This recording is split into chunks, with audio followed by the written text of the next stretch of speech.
ভারত আমাদেরকে চোখ রাঙানি দিচ্ছে। আমরা অস্ত্র যদি ভারত থেকেই কিনি তাহলে বাংলাদেশের সশস্ত্র বাহিনী কখনো সেই লড়াইটা করতে পারবে? আমাদের মালামাল আমদানি রপ্তানি হয় যে বন্দর দিয়ে, সেই চট্টগ্রাম বন্দরের 1/4 তারা দখল করে রেখেছে। এই দেশ থেকে হাজার হাজার কোটি টাকা পাচার করেছে। যখন আমরা বলছি আমাদের বন্দর ব্যবস্থাপনার আধুনিকতা দরকার, বাংলাদেশের সেই দীর্ঘস্থায়ী আমলাতন্ত্র, দুর্নীতিগ্রস্ত আমলাতন্ত্র টিকিয়ে রাখা। আপনারা দেখছেন সচিবালয়ে যে যা শুরু হয়েছে, আমাদের বাংলাদেশের মন্ত্রীরাও অপরাধ করলে জেলে যেতে হয়, মন্ত্রিত্ব চলে যায়, এমপিরা অপরাধ করলে এমপিত্ব চলে যায়, এরকম আইন আছে। কিন্তু সচিব আমলারা কোনো অপরাধ করলে, দুর্নীতি করলে, অন্যায় করলে তাদের চাকরি যায় না, তাদের শুধু বদলি হয়। নতুন রাজনীতির সৃষ্টির চেষ্টা করে যাচ্ছে, তার প্রথম শুরু মাত্র এখান থেকে। আজকের এই শুরুতেই যারা এখানে অংশগ্রহণ করছেন তারা প্রত্যেকেই দুঃসাহসী, প্রত্যেকেই একজন বিপ্লবী। কারণ আজকে এখানে যারা উপস্থিত হয়েছেন তারা সকলেই স্রোতের প্রতিকূলে একটি রাজনৈতিক দলে যোগ দেওয়ার জন্য এখানে উপস্থিত হয়েছেন। সকলে নতুন বাংলাদেশের স্বপ্ন দেখার জন্য এখানে উপস্থিত হয়েছেন। এখানে যারা উপস্থিত হয়েছেন তারা প্রত্যেকেই জানেন, প্রত্যেকেই বুঝেন, আমরা এমন একটি লড়াই করছি যেই লড়াই জুলাই গণ অভ্যুত্থানের চাইতেও কঠিন লড়াই। আমাদের এই লড়াই জুলাইয়ের মধ্য দিয়ে শুরু হয়েছে মাত্র। জুলাইয়ে আমরা স্বপ্ন দেখেছিলাম এই বাংলাদেশকে নতুনভাবে পুনর্গঠন করা হবে। আমরা স্বপ্ন দেখেছিলাম এই বাংলাদেশের সকল ইস্টাবলিশমেন্ট, পচে গলে যাওয়া রাজনৈতিক ব্যবস্থা, পচে গলে যাওয়া প্রশাসনিক ব্যবস্থা, পচে গলে যাওয়া আইনি কাঠামো, সবগুলোকে ভেঙে চুরে আমরা নতুনভাবে গড়ে তুলব।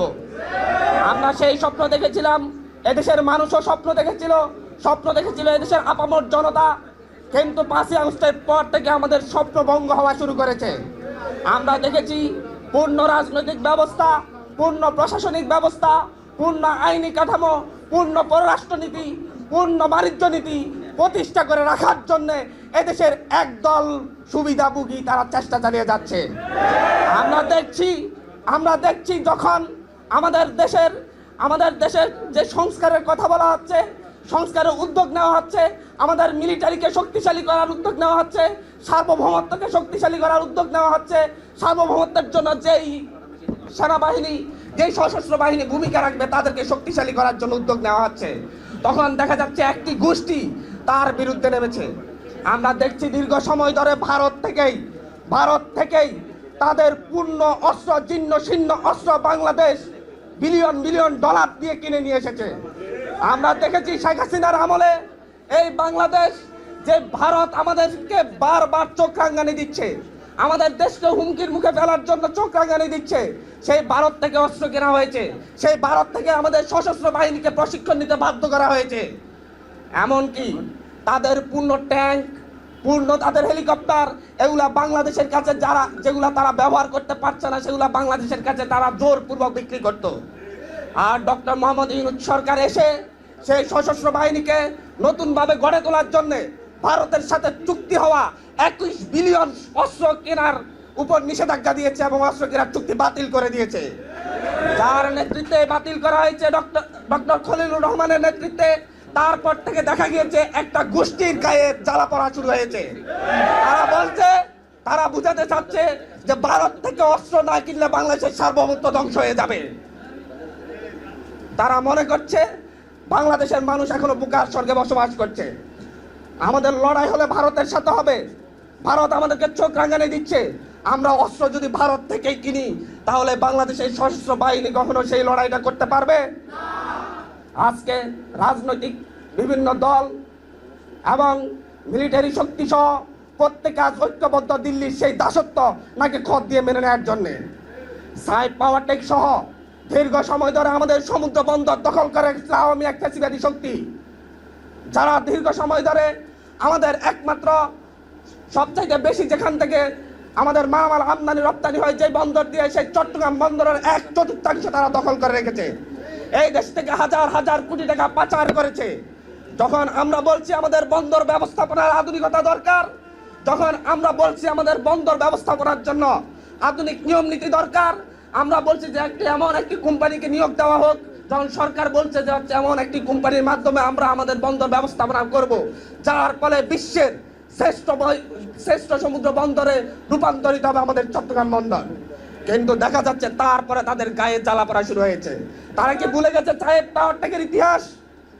তারা কি ভুলে গেছে এদেশ থেকে হাজার হাজার টাকা লুটপাটের ইতিহাস?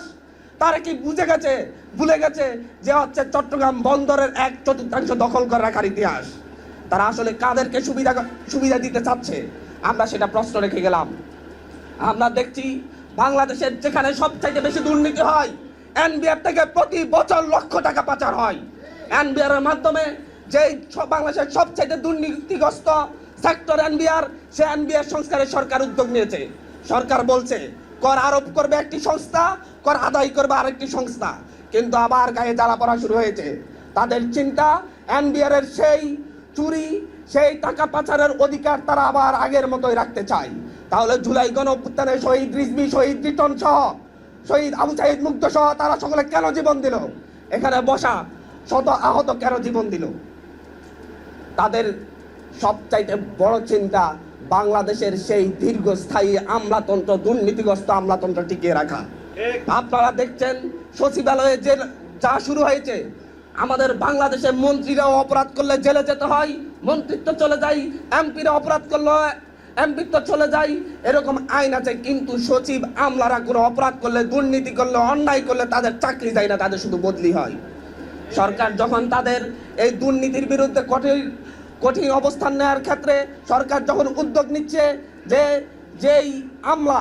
যেই আমলারা বাংলাদেশের বিরুদ্ধে অবস্থান নিবে, দুর্নীতির পক্ষে অবস্থান নিবে এবং দেশের প্রশাসনিক কাঠামোর বিরুদ্ধে অবস্থান নিবে, তাদেরকে সরকার প্রমাণিত হলে চাকরিচ্যুত করতে পারবে, তখন তারা বলছে এটা নাকি কালো আইন। তারা আসলে দুর্নীতি করার অধিকার চাচ্ছে, দুর্নীতি করার স্বাধীনতা চাচ্ছে। আমি জাস্ট এই উদাহরণগুলো দিলাম এই কথা বলার জন্য।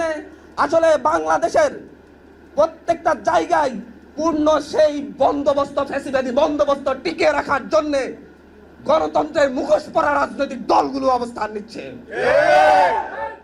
আমরা ক্লিয়ারলি বলছি, আমরা আজকে এখানে সেই নতুন ভাবে লড়াই করার জন্য একত্রিত হয়েছি, আমরা নতুন স্বপ্নের জন্য একত্রিত হয়েছি।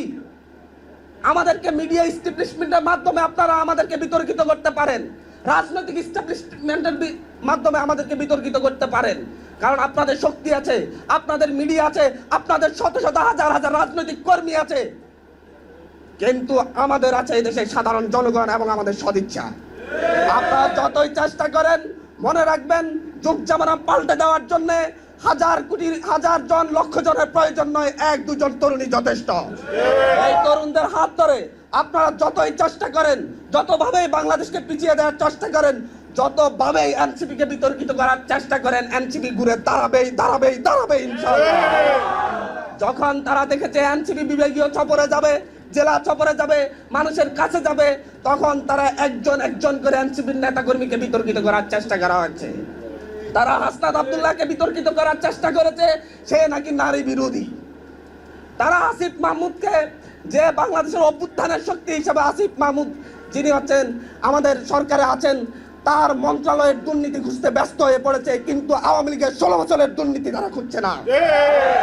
আমরা দেখছি দুদক হয়েছে, কিন্তু দুদককে আমরা দেখি নাই আওয়ামী লীগের 16 বছরের এমপি মন্ত্রীদের বাসা তল্লাশি করতে, তাদের ব্যাংক অ্যাকাউন্ট তল্লাশি করতে, তাদের প্রত্যেকটা অ্যাকাউন্ট স্থগিত করতে। আমরা দেখছি কিভাবে এই সরকারের যে উপদেষ্টাগণ অন্যায়ের বিরুদ্ধে, ফ্যাসিস্টের বিরুদ্ধে ভূমিকা রেখেছে, তাদেরকে বিতর্কিত করার চেষ্টা করা হচ্ছে। এই ব্যাপারে এদেশের মানুষকে সচেতন থাকতে হবে, এদেশের মানুষকে সচেতন থাকতে হবে। যেভাবে আমাদের অভ্যুত্থানের নেতৃবৃন্দ, সেই নাহিদ ইসলাম থেকে শুরু করে যারাই আমাদের অভ্যুত্থানের নেতৃত্ব দিয়েছে, তাদেরকে বিতর্কিত করার জন্য মিডিয়া যে রকম ব্যবহৃত হচ্ছে, তার বিরুদ্ধে আমাদেরকে সজাগ থাকতে হবে। আপনাদের জানার কথা নাহিদ ইসলামের পিএস কোথায় কার জন্য সুপারিশ করেছিল চাকরির জন্য, সেটা মিডিয়াতে পলাও করে প্রচার হয়, কিন্তু অমুক নেতা তমুক নেতা তারা যে সুপারিশ করেছে সেটা কোনো প্রচার হয় না।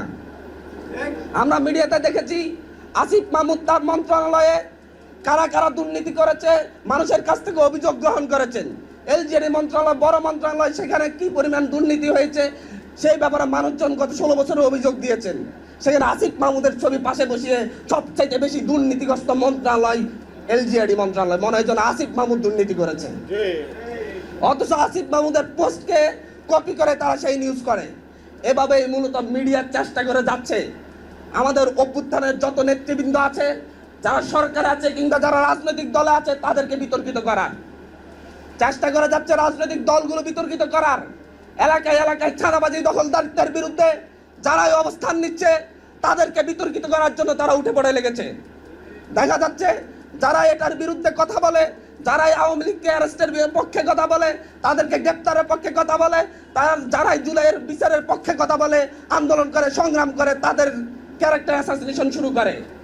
এর মধ্য দিয়ে তারা জুলাইকে হারিয়ে দিতে চায়, কিন্তু এই জুলাই যে হারবে না সেটা তারা জানে না। তারা ভুলে গিয়েছে 47 আমরা ব্রিটিশদের থেকে মুক্তি নিয়েছি, 71 আমরা পাকিস্তানি ব্রিটিশদের কাছে, 47 ব্রিটিশদের কাছ থেকে আমরা মুক্তি পেয়েছি, ব্রিটিশদের কাছে আর আমরা ফিরে যাই নাই। 71 আমরা পাকিস্তানিদের কাছে মুক্তি নিয়েছি, মুক্তি পেয়েছি লড়াইয়ের মাধ্যমে, আমরা পাকিস্তানিদের কাছে আর ফিরে যাই নাই। 24 এসে আমরা ভারতের বিরুদ্ধে লড়াই করে আমরা মুক্তি পেয়েছি, আমরা সেই ভারতের কাছে আর ফিরে যাব না। যারা এখনো দুঃস্বপ্ন দেখছে এই দেশের মানুষ আবার ভারতের সেই দাসত্বে আবদ্ধ হবে, তারা সেই দুঃস্বপ্ন, বলছি আপনারা এই দুঃস্বপ্ন আর দেখবেন না। এই তরুণ প্রজন্ম সেই দুঃস্বপ্নকে আপনাদেরকে প্রতিহত করে সেই দুঃস্বপ্ন আর দেখার সুযোগ দিবে না। লড়াই চলছে, লড়াই চলবে। এই নোয়াখালীতেই আমাদের জাতীয় নাগরিক পার্টি যে নতুন রাজনৈতিক স্বপ্ন দেখছে, সেই স্বপ্নের বীজ এই নোয়াখালী থেকেই উত্থিত হবে ইনশাআল্লাহ। এই নোয়াখালীতে আমরা এই বীজ রোপণ করে যাচ্ছি আজকে। আগামী 1 বছর পরে এই জায়গায় আমরা লাখো মানুষের দল নিয়ে সমাবেশ করে ছাড়বো ইনশাআল্লাহ। ইনকিলাব ইনকিলাব জিন্দাবাদ জিন্দাবাদ জিন্দাবাদ ইনকিলাব ইনকিলাব। এই নোয়াখালীর মাটি শহীদ রিজভির মাটি, এই নোয়াখালীর মাটি শহীদ রিটনের মাটি।